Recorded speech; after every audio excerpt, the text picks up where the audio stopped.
पुढे यायचं काय तर याच्याच पुढे पॉईंट कन्सिडर करायचा. पूर्ण इन्फानाइटली लॉंग स्ट्रेट कंडक्टर जर असेल तर बीचा फॉर्म्युला इतका असणार μ0 I divided by 2 pi r and that capital R is nothing but the perpendicular distance from conductor, current carrying conductor and the point at which we have to find the magnetic field. या दोघांमधलं काय असणार तर perpendicular distance आहे. आता समजा मी magnetic field घेतलं, काय घेतो तर मी मॅग्नेटिक फील्ड या ठिकाणी कन्सिडर करतोय. Magnetic field due to magnetic field due to semi म्हणजे अर्ध, ठीक आहे. Semi infinite straight wire, semi infinite straight wire जर मॅग्नेटिक फील्ड फाइंड करायचं आपल्याला semi infinite straight wire, suppose तो मॅग्नेटिक फील्ड मी किती घेतला तर B1 घेतला, किंवा एक काम करा बी सेमी करा, म्हणजे सेमी वायर साठी घ्यायचं आपल्याला, ठीक आहे. म्हणजे हा जो मॅग्नेटिक फील्ड भेटलेला आहे याच्या किती भेटलं तर एक्झॅक्टली अर्धा भेटून जाईल आपल्याला, बरोबर की नाही. म्हणजे तो किती भेटेल तर B डिवायडेड बाय 2 भेटेल, ठीक आहे. आणि बी ची व्हॅल्यू ऑलरेडी आपण फाइंड केलेली, ती किती तर μ0 I टोटल डिवायडेड बाय काय तर 2 पाय कॅपिटल R, आणि त्याला मल्टिप्लाय करायचं परत कशाने तर 2 ने. 2 into 2 किती होणार तर 4 होणार. मग μ0 I total divided by 2 into 2 किती झाला तर 4 pi capital R is the magnetic field due to that semi infinite straight wire. जर सेमी इन्फानाइट वायर जर असेल तर त्याच्यामध्ये किती मॅग्नेटिक फील्ड डेव्हलप होणार तर μ0 I डिवायडेड बाय 4 पाय R. आणि जर पूर्ण फायनाइट लेंथ घेतली, इन्फानाइट लॉंग ती पूर्ण वायर घेतली तर त्यासाठी बी चा फॉर्म्युला किती असेल तर फक्त μ0 I divided by 2 pi R. Is that clear? तर तुम्हाला कसं दिलेलं असेल, सेमी इन्फानाइट दिलेलं आहे का पूर्णच दिलेली आहे, तर त्यानुसार तुम्हाला काय करायचं तर फॉर्म्युला अरेंज करायचं, ठीक आहे. कोणा काय डाऊट असेल तर ओके. तर मी क्वेश्चन रीड करतोय आणि क्वेश्चन 10.4 पेज नंबर 239 वरती. तर a circular coil of conducting wire has 500 turns. तर नंबर ऑफ टर्न्स दिलेले तुम्हाला. मग क्वेश्चन नंबर किती तर 10.4 आणि गिवन लिहायचं आपल्याला. तर given is number of turns आपण n ने रिप्रेझेंट करणार, आणि ते किती दिले तर तुम्हाला 500 टर्न्स दिलेले आहे. 2 मार्क्सचा क्वेश्चन हा असू शकतो, ठीक आहे. नंबर ऑफ टर्न्स 500 टर्न्स दिलेले आहे. And area turns and area is 1.26 into 10⁻⁴ meter square. Area of that coil is given 1.26 into 10⁻⁴ meter square. तर हे स्टँडर्ड युनिट दिलेलं आहे, याला कन्वर्ट करायची काही गरज नाहीये, ठीक आहे. SI युनिट दिलेलं आहे. पुढे काय दिलेलं आहे, is enclose by the coil a current of 100 micro ampere. त्याच्यातून करंट पास होतोय आणि करंट किती दिलं तर 100 मायक्रो एम्पियर. मायक्रो म्हणजे किती 10⁻⁻⁶, पण 100 म्हणजे किती 10⁻² आणि राहिला 10⁻⁻⁶. Micro ampere gate convert into ampere. -6 + 2 किती होणार तर 10⁻⁻⁴ एम्पियर. नेक्स्ट काय दिलेलं आहे, calculate the magnetic moment of the coil. We have to find magnetic moment, and magnetic moment आपण कशाने रिप्रेझेंट करतो तर म्यू ने रिप्रेझेंट करतो. मग तो म्यू आपल्याला या ठिकाणी फाइंड करायचा आहे. मग फाइंड करायचं मॅग्नेटिक मोमेंट और मॅग्नेटिक डायपोल मोमेंट म्हटलं तरी चालेल, and it is represented by symbol mu. Okay. Solution, magnetic dipole moment जर घेतला म्यू तर त्याचा फॉर्म्युला NIA, राईट ना. Current is the product of current into area is nothing but the magnetic moment. Single turn साठी आणि number of turn असेल तर n ने मल्टिप्लाय करायचं, ठीक आहे. n is given and that is 500. Current I किती आहे तर 10⁻⁻⁴ आहे, आणि एरिया दिलेला किती 1.26 into 10⁻⁻⁴. -4 किती होणार तर -8 होणार. मग याला कसं लिहिता येईल, 500 ला 5 into 10⁻², and this is 1.26 into 10⁻⁻⁴ किती झालं तर -8. +2 आणि -8 किती होणार तर -6. मग number as it is 5 into 1.26 into 10⁻⁻⁶ multiplied by 5. 5 6 किती झालं तर 30 with carry 3. 10 plus 3 13 with carry 1 5 plus 1 6 6.3 into 10 to the power minus 6 आणि युनिट काय असेल आता मायक्रो मॅग्नेटिक मोमेंटचं तर करंट मेजर करणारे एम्पियर एरिया मेजर करणारे मीटर स्क्वेअर नंबर ऑफ टर्नला युनिट नसतं मग ampere metre square is the unit त्या टर्मचं ठीक आहे तर एम्पियर मीटर स्क्वेअर हे त्याचं युनिट झालं दुसरं पण घेऊ शकता तुम्ही काय घेऊ शकता तर जूल पर टेस्ला आता जूल पर टेस्ला कसं येतं तर एनर्जीवरून तुम्ही घेऊ शकता तर त्याची काही गरज नाही डायरेक्ट फॉर्म्युलावरून एम्पियर मीटर स्क्वेअर तुम्हाला भेटून जाईल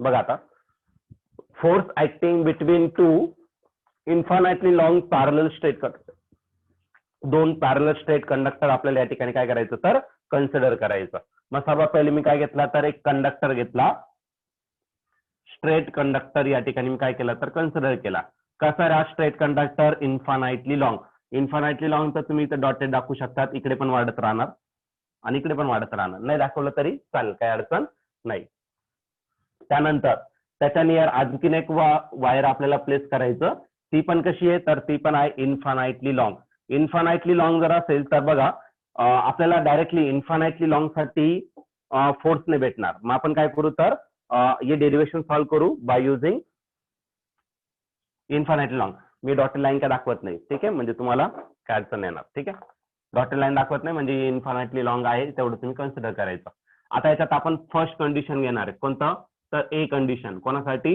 फॉर लाईक करंट म्हणजे काय current flowing in the same direction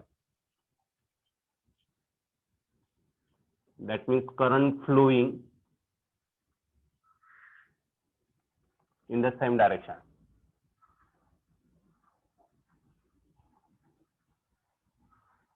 okay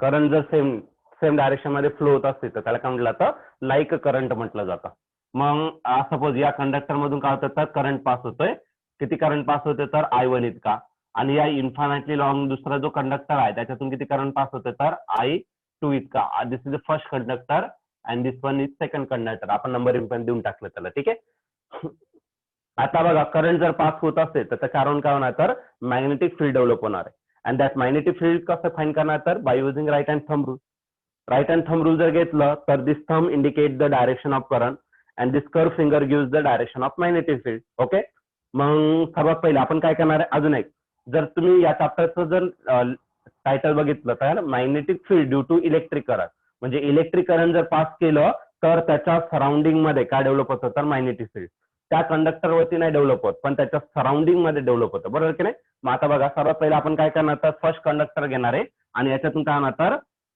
आज आला तुमचा थंब या डायरेक्शन मध्ये आणि जे कर्व फिंगर आहे ते काय होतं तर या डायरेक्शन मध्ये जर समजा इथं मॅग्नेटिक फील्ड डेव्हलपच झाली तर ती या डायरेक्शन मध्ये असेल अशी कळलं की नाही या डायरेक्शन मध्ये म्हणजेच काय तर जसा करंट पास होणार आहे याच्या सराउंडिंग मध्ये मॅग्नेटिक फील्ड डेव्हलप होणार आहे आणि या मॅग्नेटिक फील्डमुळे इथं मॅग्नेटिक म्हणजे या करंटमुळे या स्ट्रेट कंडक्टर वरती काय होणार तर मॅग्नेटिक फील्ड डेव्हलप होणार आहे आणि या दोन स्ट्रेट कंडक्टर मधलं आपण काय घेतलं तर परपेंडिक्युलर डिस्टन्स घेतलं आणि जे परपेंडिक्युलर डिस्टन्स आहे ते किती घेतलं तर डी इतकं म्हणजे आपण जे इक्वेशन घेतले मॅथमॅटिकल त्याच्यात कॅपिटल आर आहे तर आता मी इथं कॅपिटल आरच्या जागी फक्त डी घेणार आहे मग याची डायरेक्शन अशी आहे बरोबर की नाही मग इनवर्ड चाललेला आहे म्हणजे इकडून जर घेतलं याच्यामुळे करंट असा पास होतोय आणि याच्या सराउंडिंग मध्ये मॅग्नेटिक फील्ड डेव्हलप होणार आहे म्हणजे मॅग्नेटिक फील्ड कुठे डेव्हलप होणार आहे each and every point on the second conductor पण ती कुठे चालली तर इनवर्ड आणि इनवर्ड जर असेल तर कशाने रिपेंड करतो सर्कल आणि क्रॉसने रिपेंड करतो म्हणजे याच्यामुळे याच्यावरती मॅग्नेटिक फील्ड डेव्हलप होणार आहे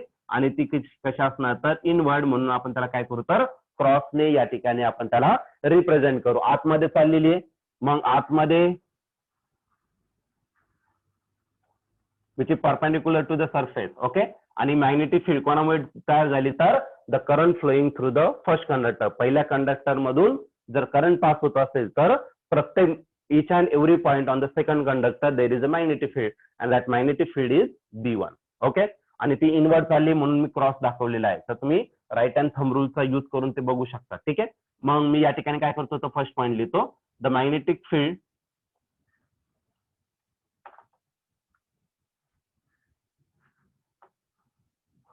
the magnetic field किंवा due to current I1 the magnetic field is produced at each and every point on the second conductor. Due to current I1,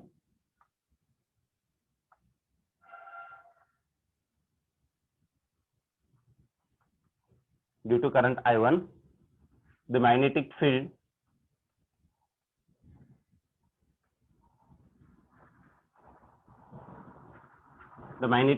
कोणती magnetic field? तर B1, the magnetic field B1 is produced on each and every point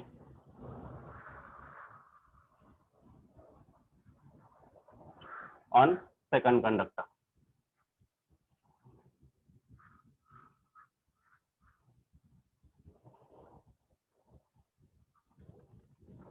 okay, जर current I1 पहिल्या conductor मधून pass होतोय त्याच्यामुळे जी magnetic field develop होणार ती second conductor होती, ती प्रत्येक पॉइंटला डेव्हलप होणार आहे आणि ती कशी असणार तर इनवर्ड असणार. ते आपण या ठिकाणी क्रॉस दाखवलेलं आहे म्हणजे तुम्हाला ते समजून जातं. ठीक आहे, क्रॉस रिप्रेझेंट केलंय म्हणजे इनवर्ड आहे. ठीक आहे, आणि मग ती किती असणार तर मॅग्नेटिक फील्ड स्ट्रेट कंडक्टरमुळे किती असतं तर आपण इतकं आता फाईन केलेलं आहे. मॅग्नेटिक फील्डचा फॉर्म्युला काय आहे?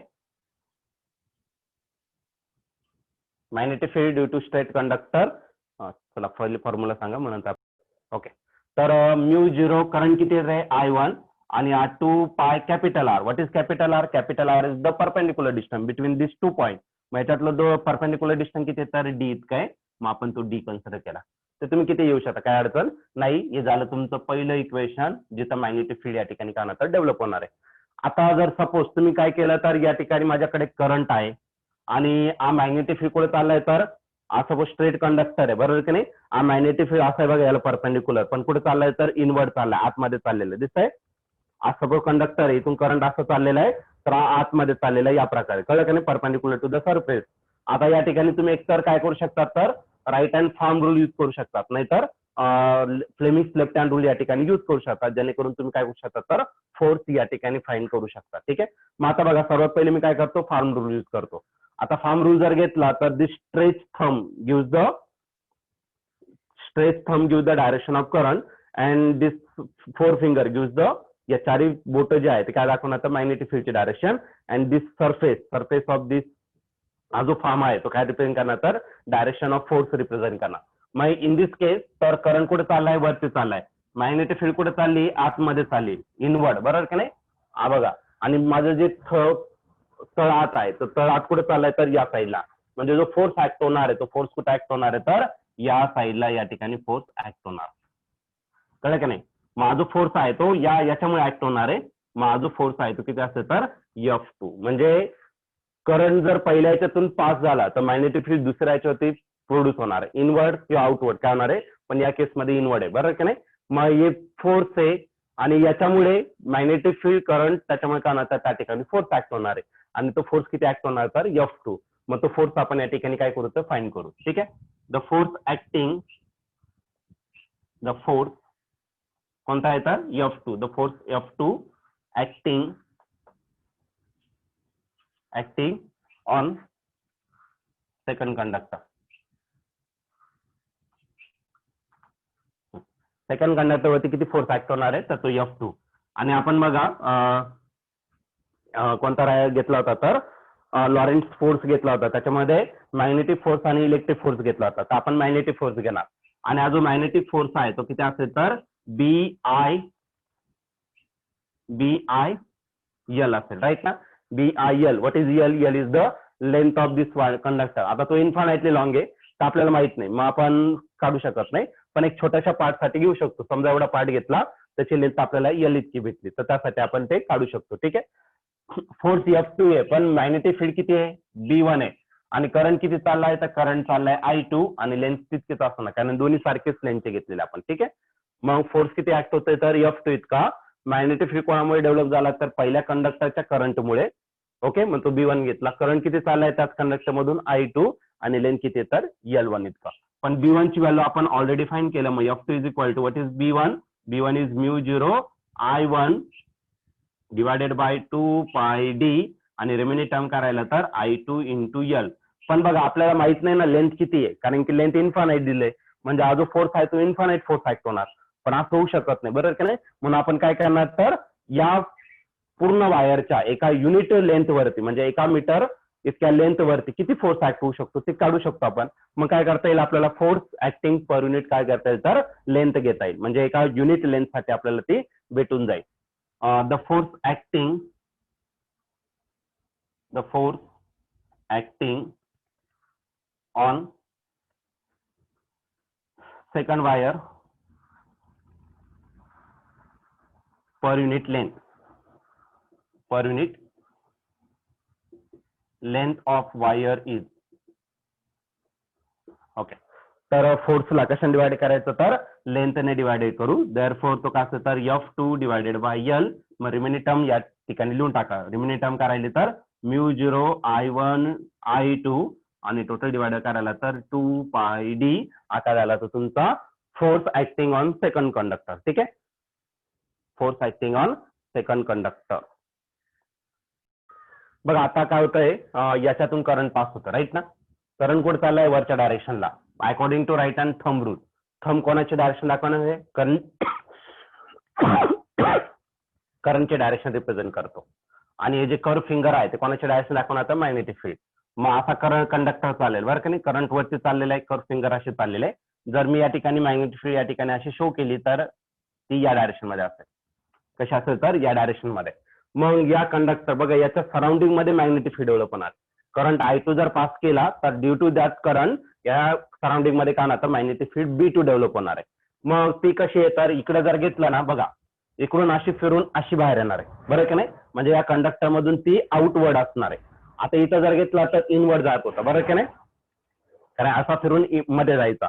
आता तो असा फिरून बाहेर येतोय, बरं की नाही. म्हणजे पहिल्या कंडक्टर मध्ये जर घेतला तर तो मॅग्नेटिक फील्ड कुठे जाणार, तर आउटवर्ड डायरेक्शनला म्हणजे टुवर्ड्स द ऑब्झर्वर असेल. आणि आउटवर्ड डायरेक्शनला जर असेल तर आपण तो कशाने करतो, सर्कल आणि मध्ये काय करत असतो, तर डॉट रिप्रेझेंट करत असतो. मग या ठिकाणी मी काय करणार, तर सर्कल देणार आहे आणि मध्ये काय करणार, तर डॉट कन्सिडर करणार आहे. का कन्सिडर केलं, कारण की magnetic field is directed outward according to right hand thumb rule. Right hand thumb rule नुसार आपण ते घेऊ शकतो. आता या केसमध्ये काय असणार, तर मॅग्नेटिक फील्ड असणार आहे, कुठे चालली, तर आउटवर्ड डायरेक्शनला या ठिकाणी डायरेक्ट होते. आणि ही जी मॅग्नेटिक फील्ड आहे ती कोणामुळे डेव्हलप झाली, तर ड्यू टू करंट I2. तर हा जो मॅग्नेटिक फील्ड आहे तो किती असते, तर B2. ड्यू टू करंट इथं काय करायचं, तर I1 च्या जागी काय करायचं, I2. The magnetic field B1 च्या जागी मी काय करणार, तर B2 कन्सिडर करणार. Is produce on each and every point on the first conductor. तर पहिल्या कंडक्टर वरती काय होणार, तर या ठिकाणी मॅग्नेटिक फील्ड डेव्हलप होणार आहे. आणि जी मॅग्नेटिक फील्ड आहे ती किती असणार, तर B2 असेल. तो μ0 I1 च्या जागी फक्त किती असेल, तर I2 आणि हा डिस्टन्स किती आला, तर 2 पाय d. तेच बाकी सर्व सेम आहे, फक्त करंट I2 मुळे मॅग्नेटिक फील्ड किती डेव्हलप झाली, तर B2 इतकी त्या ठिकाणी डेव्हलप झालेली आहे. B2 इतकी काय झाली, तर मॅग्नेटिक फील्ड डेव्हलप झाली. आणि हे जे इक्वेशन आहे याला काय कन्सिडर करू, तर आपण सेकंड इक्वेशन या ठिकाणी कन्सिडर करू. परत या ठिकाणी आपल्याला काय करायचं, तर राईट हँड थंब रूल या ठिकाणी यूज करायचा. Thumb gives the direction of current. This 4 finger, हे चारी बोट मॅग्नेटिक फील्डचे डायरेक्शन. अँड जो सरफेस आहे, पाम आहे तुमचा तळा, तो काय करतो, तर मॅग्नेटिक फील्ड फोर्सचे डायरेक्शन या ठिकाणी इंडिकेट करतो. आता करंट कुठे चालला आहे, वरती चाललेला आहे. पण मॅग्नेटिक फील्ड कुठे चालली आहे, समोर चाललेली. करंट बघा, करंट कुठं, वरती, मॅग्नेटिक फील्ड समोर चाललेली. आणि हा जो तळ आत आहे तो डावीकडे म्हणजे या साईडला चाललाय, बरं की नाही. या साईडला तुमचा फोर्स चाललेला आहे. मग जो फोर्स ऍक्ट होणार आहे हा F2 जसा या ठिकाणी ऍक्ट झाला तसाच या ठिकाणी ऍक्ट होणार आहे. तो फोर्स कोणता, तर F1 ऍक्ट होणार आहे. आता दोन्ही कसे, तर एकमेकांकडे चाललेले आहे. म्हणजे त्या दोन्ही एकमेकांकडे जात असतात तर त्याच्यामध्ये असणारे फोर्स ऑफ अट्रॅक्शन, आणि दोन्ही एकमेकांपासून लांब चालले तर तिथं असणार तर फोर्स ऑफ रिपल्शन असेल. ठीक आहे, मग त्यावरून आता तुम्हाला ते समजलं. मग नेक्स्ट पॉईंट घ्यायचा आपल्याला, काय करायचं, तर फोर्स कोणता घ्यायचा, तर आपल्याला F1 acting on first conductor is acting on first conductor according to that Lorentz force. Force किती आहे, तर फोर्स आहे तुमचा F1 आहे. मॅग्नेटिक फील्ड किती आहे, तर मॅग्नेटिक फील्ड आहे तिथं B2. करंट किती पास होतोय, तर करंट पास होतोय तिथं I1 इतका करंट पास होतोय, राईट. आणि बाकी तसंच असणार आहे. मग याला काय करू, तर आपण या ठिकाणी अरेंज करून टाकू. मग F1 me as it is लिहिला. आणि हा B2 किती आहे, तर B2 आहे तुमचा μ0 I2 total divided bye 2πd आणि रिमेनिंग टर्म काय तर तुमचं I1 इंटू यल आणि कुठून आलं तर फ्रॉम इक्वेशन नंबर 2. पण आपल्याला पूर्ण लेंथ साठी फाइंड करायचं आहे कारण लेंथ इन्फानाइट आहे आणि इन्फिनिटीने मल्टिप्लाय केलं तर आन्सर तुमचं काय ना तर 0 होऊन जाणार, सॉरी इन्फिनिटी येणार. म्हणून आपण काय करणार तर या ठिकाणी पूर्ण लेंथ साठी नाही घेणार. म्हणून आपण काय करणार तर force acting on first conductor per unit length. First wire per unit length of wire is, मग इथं काय असणार तर F1 अपॉन यल आणि रिमेनिंग टर्म म्यू0 I2 I1 आहे. मग I1 I2 चालेल, काय फरक पडणार नाही. डिवायडेड बाय 2πd म्हणजे जे दोन फोर्सेस आहे ते कशा असणार तर इक्वल असणार, बरोबर की नाही. इक्वल असणार आणि अपोजिट आहे बघा, एक इकडे चाललाय आणि एक इकडे चाललाय पण दोन्ही एकमेकांकडे चाललेले म्हणजे त्या ठिकाणी काय असणार तर फोर्स ऑफ अट्रॅक्शन असेल. क्लिअर आहे. मग जर दोन कंडक्टर पॅरलल स्ट्रेट कंडक्टर जर ठेवलेले असेल इन्फानाइटली लॉंग आणि त्याच्यामधलं काहीतरी डिस्टन्स असेल परपेंडिक्युलर डिस्टन्स तर त्याच्यामध्ये नेहमी काय असतं तर आणि करंट सेम डायरेक्शनला फ्लो होत असेल तर त्यामध्ये काय असतं तर नेहमी फोर्स ऑफ अट्रॅक्शन असतं. कळलं का नाही. मग या ठिकाणी काय करू तर आपण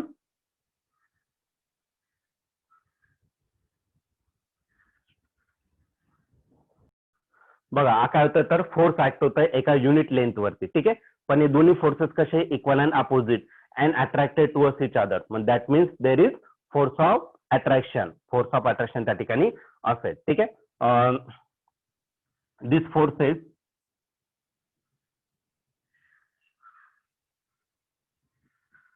here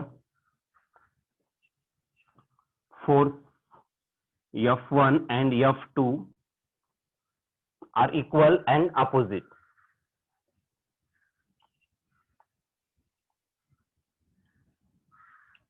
Equal and opposite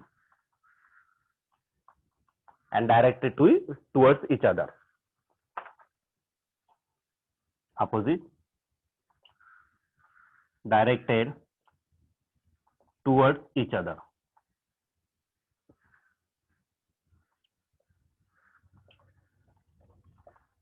Towards each other.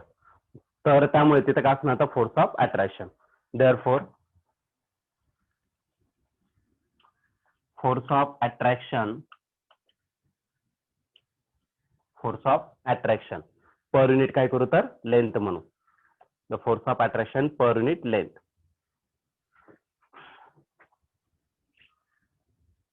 The force of attraction per unit length.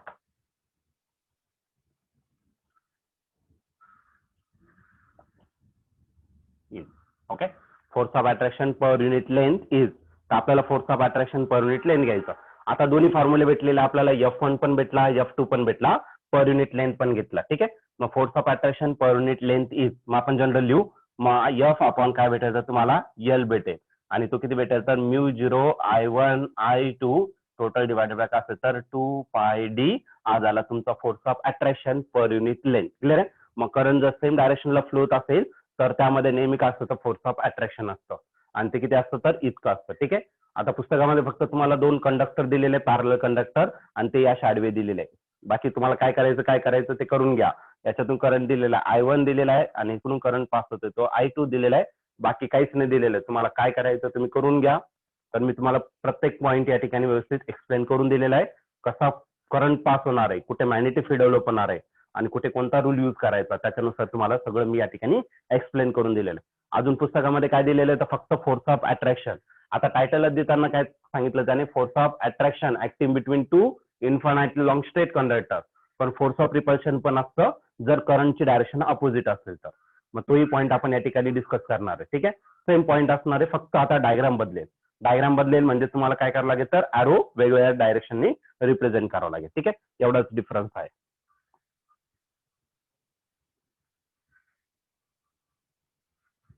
एवढा डिफरन्स तुम्हाला या ठिकाणी भेटेल. एकदम सिंपल टॉपिक आहे आणि फक्त व्यवस्थित तुम्ही समजून घेतलं तर हा टॉपिक सिंपल आहे, अदरवाईज मग तुम्हाला काहीच समजणार नाही. बघा काय झालं तर आपण लाईक करंट घेतला. आता आपल्याला काय करायचं तर अनलाईक करंट यासाठी घ्यायचा आहे. मग सेकंड पार्ट तो कसा असेल तर unlike current. What is unlike current? Unlike current means current flowing in the opposite direction, that is unlike current. and current flowing in the same direction, that is like a current flowing in opposite direction. Opposite direction, that is unlike current. आणि like current मध्ये असतं force of attraction आणि unlike मध्ये काय असणार तर force of repulsion. कसं असतं तर ते डायग्राम वरून तुम्हाला लगे या ठिकाणी समजून जाईल. मग मी काय घेतलं तर एक स्ट्रेट पॅरलल कंडक्टर या ठिकाणी प्लेस केलेला, वायर आपण या ठिकाणी काय केलं तर प्लेस केला.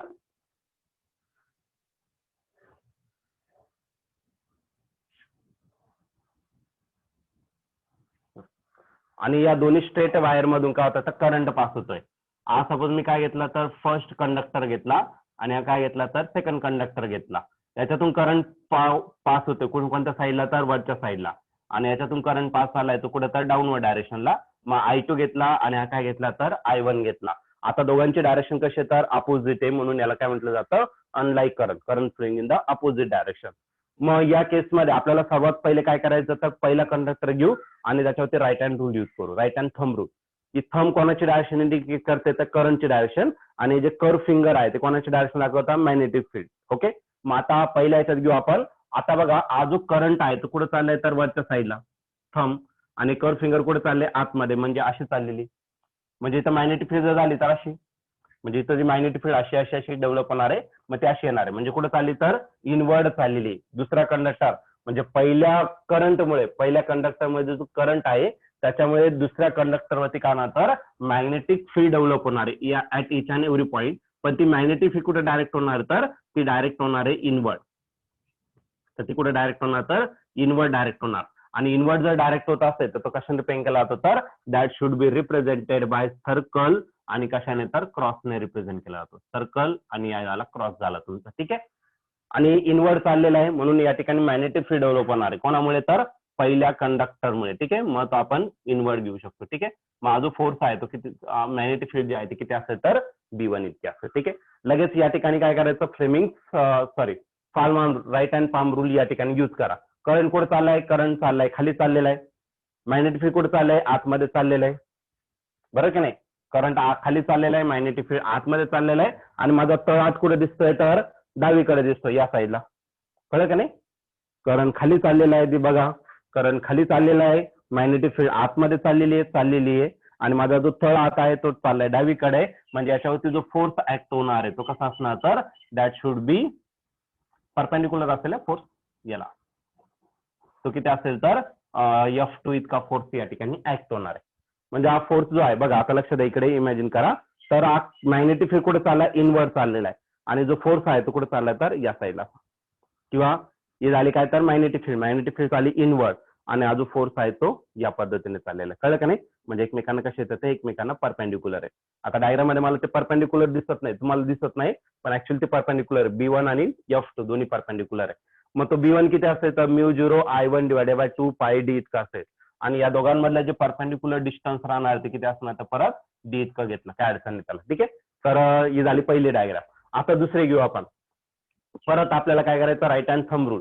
करंट कुठे चाललाय आतमध्ये चाललाय, मॅग्नेटिक फील्ड अशी डेव्हलप होणार बघा, आता अशी डेव्हलप होणार, अशी अशी घेतलं तर याच्या पण कुठे चाललं तर आतमध्ये चाललेला आहे. मॅग्नेटिक फील्ड अशी डेव्हलप होणार आहे, अशी अशी अशी म्हणजे याच्या आतमध्ये चाललाय. आणि आतमध्ये जर जात असेल तर आपण तो कशाने रिप्रेझेंट करणार आहे सर्कल, आणि मध्ये काय करणार तर क्रॉस रिप्रेझेंट करणार. सर्कल क्रॉस रिप्रेझेंट करायचं तर सर्कल डॉट रिप्रेझेंट करायचा हे तुम्हाला डिसाइड करायचं आहे. ओके, म्हणजे आपण जो मॅग्नेटिक फील्ड चाललेला आहे तो पण कुठे तर इनवर्डच चाललेला आहे, आतमध्ये चाललेला आहे, कळलं का नाही. मग हा जो मॅग्नेटिक फील्ड आहे तो कोणामुळे तर करंट I2 मुळे, म्हणजे हा जो मॅग्नेटिक फील्ड आहे तो किती असतो तर B2 इतका. आता परत याच्यावरती काय करू तर राईट हँड पाम रूल या ठिकाणी यूज करू. करंट कुठे रे वरती चालेल, मॅग्नेटिक फील्ड आतमध्ये, करंट कुठे चाललाय वरती, मॅग्नेटिक फील्ड आतमध्ये, आणि माझा जो तळ आत दिसतो तो कुठे चालला तर उजवीकडे, सॉरी डावीकडे. इथं उजवीकडे होता, आता कुठे तर डावीकडे, ठीक आहे. थोडस गडबड झाली. उजव्या साईडला चाललाय आणि हा कुठे चाललाय तर डाव्या साईडला चाललेला आहे. म्हणजे हा जो फोर्स आहे तो कुठे ऍक्ट होणार तर लेफ्ट साईडला या बरोबर लेफ्ट साईडला या ठिकाणी काय होणार तर डायरेक्ट होणार आहे, आणि तो फोर्स किती असतो तर F1 इतका. आता हे दोन फोर्सेस जर ऑब्झर्व केलं तर दोन्ही फोर्सेस इक्वल भेटणार आहे, आणि दोन्ही अपोजिट डायरेक्शनला आहे, पण एकमेकांपासून लांब चाललेले आहे, बरं का नाही. मग एकमेकांपासून लांब असेल तर फोर्स ऑफ अट्रॅक्शन असेल का फोर्स ऑफ रिपल्शन तर त्या ठिकाणी असते force of repulsion. Mathematical terms त्याच ड्यू टू करंट I2 किंवा I1 काय घ्यायचं ते मॅग्नेटिक फील्ड I1 घेतला तर B1, I2 घेतला तर B2 प्रोड्यूस ऑन नेक्स्ट जो पण दुसरा कंडक्टर आहे त्याच्यावरती प्रोड्यूस ऑन रिमेनिंग कंडक्टर तो घेऊन टाकायचा आहे. कळलं का नाही? आणि त्याच्यावरून मग फोर्सचा फॉर्म्युला याच्यावरती किती फोर्स येतोय मग F2 घेतला F2 is equal to B1 आणि I2 into L right. Okay. आणि जर F1 घेतला तर B2 I1 into L right. मग त्याच्यावरून तुम्हाला हा फोर्स जितका भेटेल फोर्स पर युनिट लेंथ तितका F2 डिवायडेड बाय L भेटेल. मग या ठिकाणी काय असणार तर current this forces are equal and opposite and directed away from each other. एकमेकांपासून अवे डायरेक्ट चाललेले म्हणून तिथं फोर्स ऑफ काय असेल तर रिपल्शन असेल. क्लिअर आहे? मग अनलाईक करंट जर असेल तर त्या ठिकाणी असतं फोर्स ऑफ रिपल्शन. सॉरी. आणि लाईक करंट असेल तर त्या ठिकाणी काय असतं तर फोर्स ऑफ अट्रॅक्शन असतं. तर या पॉईंट व्यवस्थित समजून घ्या आणि एकदम सिंपल आहे. जर पहिलं डेरिव्हेशन झालं तुमचं मॅथमॅटिकल टर्म्स काहीच बदलायचे नाही तुम्हाला. जे तुम्ही पहिले लिहिलं तेच फक्त डायग्राम बदलेल. करंटची डायरेक्शन बदलली तर डायग्राम बदलली तुमची. कळलं का नाही? According to direction of current. आणि इथं काय करायचं सर्कल घेऊन क्रॉस घ्यायचा का सर्कल घेऊन डॉट घ्यायचा ते पण फार महत्वाचं आहे. मग याच्यावरती खूप महत्वाचं असेल. तुम्ही काही काढू शकत नाही इथे. पण वाटलं ना मला वाटलं बाबा मी काय काढेल सर्कल काढेल मध्ये डॉट देऊन टाकेल पण वाटलं सर्कल काढेल क्रॉस देऊन टाकेल असं काहीच करणार नाही. कळलं का नाही? कुठे चाललेलं आहे मॅग्नेटिक फील्ड इनवर्ड चाललाय का आउटवर्ड त्याच्यावरती फार महत्वाचं आहे. कळलं का नाही? मग त्याच्यावरती तुम्हाला काय करायचं तर क्रॉस किंवा डॉट या ठिकाणी रिप्रेझेंट करायचं. मॅग्नेटिक फील्ड प्रोड्यूस करायचंय कशामुळे तर by a current in a circular arc of a wire. Arc म्हणजे असं कर्व पार्ट असणार आहे. सर्क्युलर पूर्ण पार्ट घ्यायचा नाही त्याचा आर्क घ्यायचा कंस घ्यायचा आहे आणि त्याच्यामुळे किती मॅग्नेटिक फील्ड डेव्हलप होणार आहे ते आपल्याला या ठिकाणी फाईंड करायचं. ठीक आहे. मग सर्वात पहिले मी काय करतो तर या ठिकाणी डायग्राम काढतो. एक काय घेतला तर मी सर्क्युलर आर्क घेतला. पूर्ण घेतलेला नाही तर एक छोटासा पार्ट घेतला सर्क्युलर आर्क आणि याच्यातून काय होणार तर करंट पास होणार आहे. सपोज करंट किती पास झाला तर I इतका करंट या ठिकाणी पास झाला. आता या ठिकाणी दोन पॉईंट मी कन्सिडर करतो. सपोज हा A पॉईंट असेल आर्कचा आणि हा काय घेतला तर B.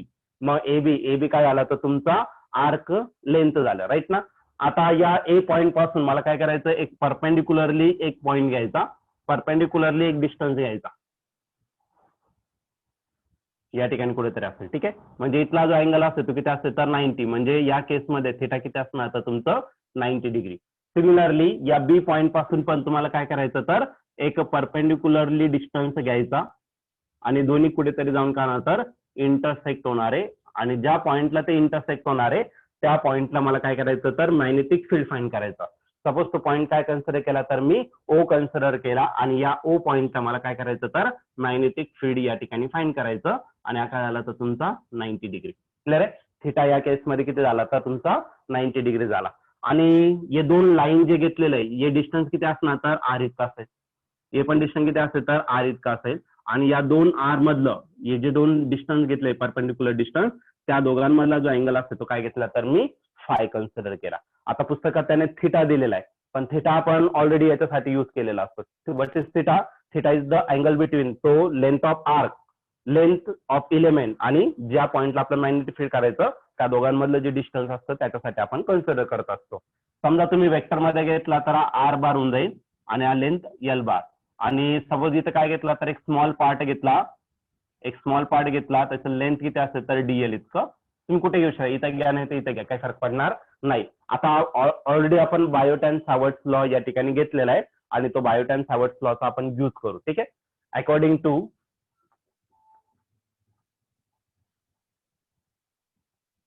टू बायो टी सायलेंट आहे त्याचा बायो म्हणजे बायोट करा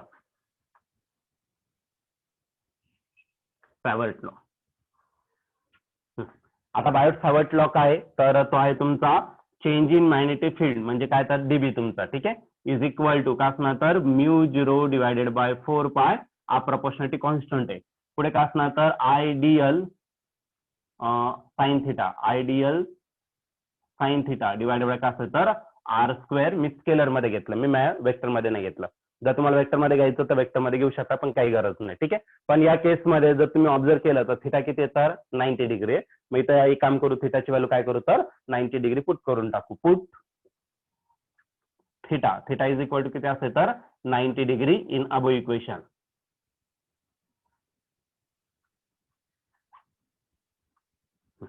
मग काय भेटेल तर dB is equal to mu zero total divided by काय असेल तर 4 पाय, पुढे राहिला आय डी एल साइन किती आहे तर साइन थिटा, थिटा किती आहे तर 90 डिग्री डिवाइड बाय काय राहिला तर आर स्क्वेअर. साइन 90 डिग्री माहिती आहे तुम्हाला, साइन 90 डिग्री किती असतं तर 1 असतो. मग डीबी इज इक्वल टू काय घेतलं तर म्यू झिरो अपॉन 4 पाय, पुढे राहिला तुमचा I D L sine 90 is 1 divided by R square. This is equation 1. And पुढे रिझन द्यायचं तर देऊ शकता, त्याची काही गरज नाहीये. तर हा काय झाला तर तुमचा फॉर्म्युला झाला कोणाचा फॉर्म्युला झाला तर मॅग्नेटिक फील्डचा फॉर्म्युला झाला. ठीक आहे. पण आपल्याला काय करायचं रे, magnetic field total magnetic field find करायचं डेरिव्हेटिव्हच्या टर्म मध्ये. डेरिव्हेटिव्ह कॅन्सल करायचं तर आपल्याला काय करावं लागेल तर इंटिग्रेशन घ्यावं लागेल. ठीक आहे. मग नेक्स्ट स्टेप काय करू आपण, इंटिग्रेटिंग ऑन बोथ साइड. तर दोन्ही बाजूला आपण काय करू तर इंटिग्रेशन घेऊ बोथ साइड. मग याचं जर इंटिग्रेशन घेतलं तर इंटिग्रेशन ऑफ काय भेटेल तर डीबी, आणि इंटिग्रेशन ऑफ काय भेटेल तर mu zero total divided bye 4 pi, R राहिला तुमचा आय डी एल आणि टोटल डिवाइडेड बाय काय आला तर आर स्क्वेअर झाला. राईट. पण बघा इथं काय तर डीबीचं इंटिग्रेशन काय ना फक्त बी. इंटिग्रेशन म्हणजे टोटल ऍडिशनच असते जवळपास नाही का. मग इंटिग्रेशन ऑफ डीबी याचा आन्सर काय ना तर बी येणार. याच्यात कॉन्स्टंट काय आहे ते इंटिग्रेशनच्या बाहेर काढून घ्या. म्यू झिरो आणि आय पण कॉन्स्टंट आहे तो बाहेर येणार, आणि डिवाइड करायला तर तुमचा 4 पाय. आर बघू आपण, आर ची व्हॅल्यू आपण फिक्स घेतलेली बरं की नाही, म्हणजे तुम्ही आर स्क्वेअर पण बाहेर घेऊ शकता. आर स्क्वेअर पण बाहेर घेतला, मग इंटिग्रेशन मध्ये करायला फक्त डीएल. मग डीएल म्हटलं तर लेंथ भेटेल का पूर्ण, तर किती सर्क्युलर आहे माहित नाही आपल्याला. मग आपण काय करू तर त्याला फायच्या टर्म मध्ये घेऊ. ठीक आहे. मग याची सध्याची या फिगर मध्ये जर ऑब्झर्व केलं तर लोअर लिमिट कुठून स्टार्ट झाला तो ए पॉईंट पासून, आणि शेवटचा जो पॉईंट आहे तो कोणता आहे तर बी पॉईंट. मग आपण या ठिकाणी लिमिट दिलं, ए टू काय कन्सिडर केलं तर बी कन्सिडर केलं. पण ए ला जर कन्सिडर केलं तर फक्त ए ला कन्सिडर केला, असा आर कन्सिडर केला फक्त ए ला, आणि हा तुमचा डिस्टन्स घेतला ए पॉईंट या ठिकाणी. मग तो दुसरी लाईन पण याच ठिकाणी असणार, म्हणजे या ठिकाणी जो फाय भेटणार तो किती भेटेल तर 0 डिग्री भेटेल. बरोबर की नाही. फाय काय म्हणतात फाय किती असेल तर 0 डिग्री भेटेल. राईट ना. मग आपण याला काय करू तर आणखीन याला कन्वर्ट करू. याला इक्वेशन म्हणायची काही गरज नाही, याला आपण इक्वेशन 1 कन्सिडर करू. ठीक आहे. यालाच आपण काय करू तर इक्वेशन नंबर 1 कन्सिडर करू. आता समजून घ्या, आता पुढच्या वेळेस आपण हे चेंज करणार आहे. हे जे लिमिट मी सांगतोय ना तुम्हाला, पुढच्या वेळेस आपल्याला ते अप्लाय करायचं. आता बघा तुम्ही 11th स्टँडर्डला असताना एक फॉर्म्युला बघितला होता. सप्लिमेंटरी क्वांटिटी होते आणि तिथं 2 सप्लिमेंटरी क्वांटिटी होते. एक होता तुमचा प्लेन अँगल आणि दुसरा होता सॉलिड अँगल. आपण प्लेन अँगल साठी फॉर्म्युला लिहिलेला होता. राईट ना. Plain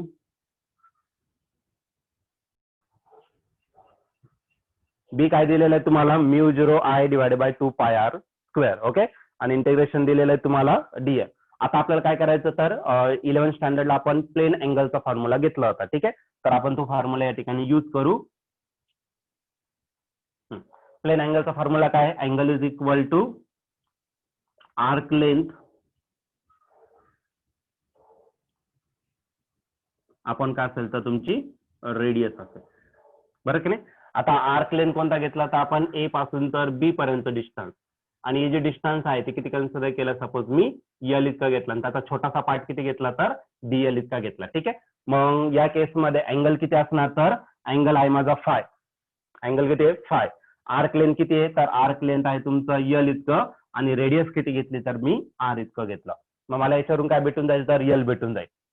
therefore L is equal to काय भेटेल तर आर इंटू फाय भेटेल. क्लिअर आहे. आर इंटू काय भेटलं फाय. पण इंटिग्रेशन काय तर डीएल आहे, पण हा फक्त यल आला. बरोबर की नाही. मग याला काय करू आपण डिफरन्शिएट करू विथ रिस्पेक्ट टू फाय. मग ती जी स्टेप आहे ती मी या ठिकाणी लिहितो. मग या ठिकाणी मला काय करायचं डिफरन्शिएट करायचं. Differentiate with respect to phi. मग याला याचा डेरिव्हेटिव्ह घ्या विथ रिस्पेक्ट टू फाय. मग काय भेटेल रे तुम्हाला, dl upon d phi is equal to d phi of तो पूर्ण टर्म काय असेल तर आर इंटू फाय. आर काय आहे तर आपली रेडियस आहे ती कॉन्स्टंट आहे, आपण ऑलरेडी इंटिग्रेशनच्या बाहेर घेतलंय. मग कॉन्स्टंटचा डेरिव्हेटिव्ह घेताना नाही त्याला इंटिग्रेशनच्या बाहेर. मग काय राहिला तर D five upon d five, आणि राहिला Diehl upon d five. D five आणि इथला डी फाय डिनॉमिनेटरचा कॅन्सल, म्हणजेच काय राहिलं तर dl is equal to r into d phi. Clear आहे. मग डीएल ची व्हॅल्यू भेटली, काय भेटली तर आर इंटू डी फाय. ती पुट करा इक्वेशन नंबर 1 मध्ये पुट करून टाका. ठीक आहे. मग आपल्याला फायनल इक्वेशन भेटून जाईल. Therefore equation number 1 become equation 1 काय भेटणार आहे, तर इक्वेशन 1 आहे तुमचा B is equal to mu 0 I total divided by काय आला तर 4 पाय आर स्क्वेअर आणि त्या इंटिग्रेशन ऑफ डीएल ची व्हॅल्यू काय टाकणार तर आर इंटू डी फाय. आता या ठिकाणी काय दिलेलं आहे तर तुम्हाला लिमिट दिलेलं आहे कुठून तर ए पासून तर बी. जर तुम्ही ए ला जर अँगल फाइंड केला बघा इथं ए ला ए पॉइंटच म्हणजे फाय जो भेटणार तो किती भेटेल तर 0 डिग्री भेटेल. फायची व्हॅल्यू किती भेटेल तर 0 डिग्री आणि नंतर बी ला घेतला तर टोटल अँगल किती भेटणार तर 5 इतकाच भेटेल. कळलं की नाही. इथं जर घेतला तर 5 आणि डायरेक्ट बी पर्यंत घेतला तर टोटल अँगल आपल्याला भेटून जाईल तो म्हणजे किती तर 5 काय. मग लिमिट पण टाकून दिलं आपण 0 ते काय केलं तर 5 कन्सिडर केलं. डिग्री काय गरज नाही 0 ते 5 इतकं काय असेल तर अँगल असेल. आता पुढच्या केसमध्ये आपण आर कॉमन घेऊ शकतो म्हणजे कॉन्स्टंट आहे त्याला इंटिग्रेशनच्या बाहेर काढू शकतो बरोबर की नाही. आणि पुढे त्याला सिम्प्लिफाईड केलं तर तुम्हाला इक्वेशन भेटून जाईल. थोडेसे 2-3 स्टेप बाकी आहे तर ते सॉल्व्ह केल्यानंतर आपल्याला भेटून जाईल. बघा आता आर काय आर्कचं आपण आता सध्या कॉन्स्टंट कन्सिडर केलं त्याची फिक्स व्हॅल्यू झाली बरोबर की नाही. मग आज आला या सर्क्युलर आर्कची रेडियस झाली ही फिक्स राहणार आहे त्या सर्क्युलर आर्कसाठी. मग त्याला काय करायचं इंटिग्रेशनच्या बाहेर काढून घ्या. मग तोच पॉईंट आपण या ठिकाणी पुढे कंटिन्यू करू.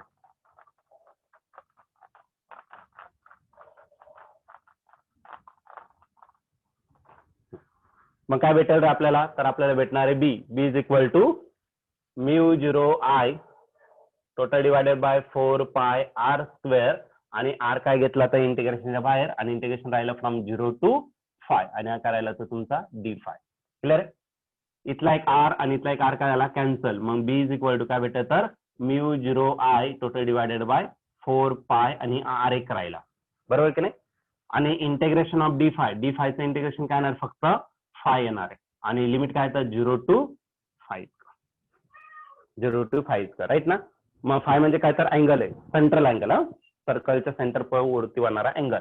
आधी पुट करताना अपर लिमिट मायनस काय करायचा लोअर लिमिट. मग बी इज इक्वल टू काय भेटेल mu 0 I total divided by 4 pi R put upper limit 5 आणि लोअर लिमिट काय तर 0. 5 मायनस 0 किती होणार तर 5 होणार आहे. मग काय भेटला तर B is equal to mu 0 I total divided by 4 pi R आणि इंटू काय राहिला तर 5 राहिला बरोबर की नाही. मग जर सर्क्युलर आर्क जर असेल तर तुम्हाला मॅग्नेटिक फील्ड किती डेव्हलप होणार आहे तर mu 0 I divided by 4 pi R आणि 5 काय असेल तर तुमचं सेंटर अँगल. तर तुम्हाला पुस्तकामध्ये थिटा दिलेला आहे तर डिफरन्स काही नाही. तर थिटा आपण कोणासाठी युज केलाय तर लेंथ ऑफ इलेमेंट आणि जी रेडियस आहे त्याच्यातला अँगल घेतलेला आहे बरोबर की नाही. मग तो आपण सध्या या ठिकाणी युज करू शकत. थिटा परत थिटा घेतला तर मग तुम्ही गडबड करून टाकशा म्हणून मी दुसराच लेटर युज करून टाकला तो नवीन अँगल घेऊन टाकला 5. आता जर मॅग्नेटिक फील्ड घेतलं आज आला सर्क्युलर पाथ साठी झाला. समजा मी पूर्ण पाथ साठी घेतला कोणासाठी पूर्ण सर्कल साठी. आज जर लूप असा कंटिन्यू केला मी याचं समजलं असेल आता याची काय गरज. आता मी काय केलं रे आज सर्क्युलर पाथ आहे आर्क आहे त्याला पुढे एक्सटेंड केला असं याला पण पुढे असं एक्सटेंड केला असं तर मला काय भेटेल तर पूर्ण सर्कल भेटेल बरं की नाही. आणि पूर्ण सर्कल ज्यावेळेस भेटणार आहे तर ए पॉईंट आहे मग असा फिरून परत कुठे येणार तर ए पॉईंटला म्हणजे हा जो टोटल अँगल तयार होणार आहे तो किती असणार तर 360 डिग्री आणि 360 डिग्री म्हणजेच किती तर 2 पाय म्हणजे 5 ची व्हॅल्यू किती असणार तर 360 degree.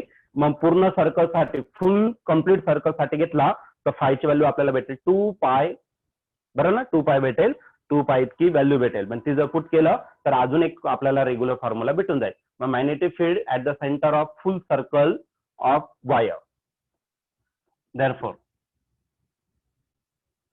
magnetic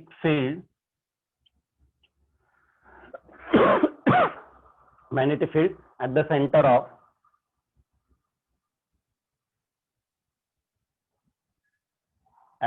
of full circle okay full circle of a wire carrying current.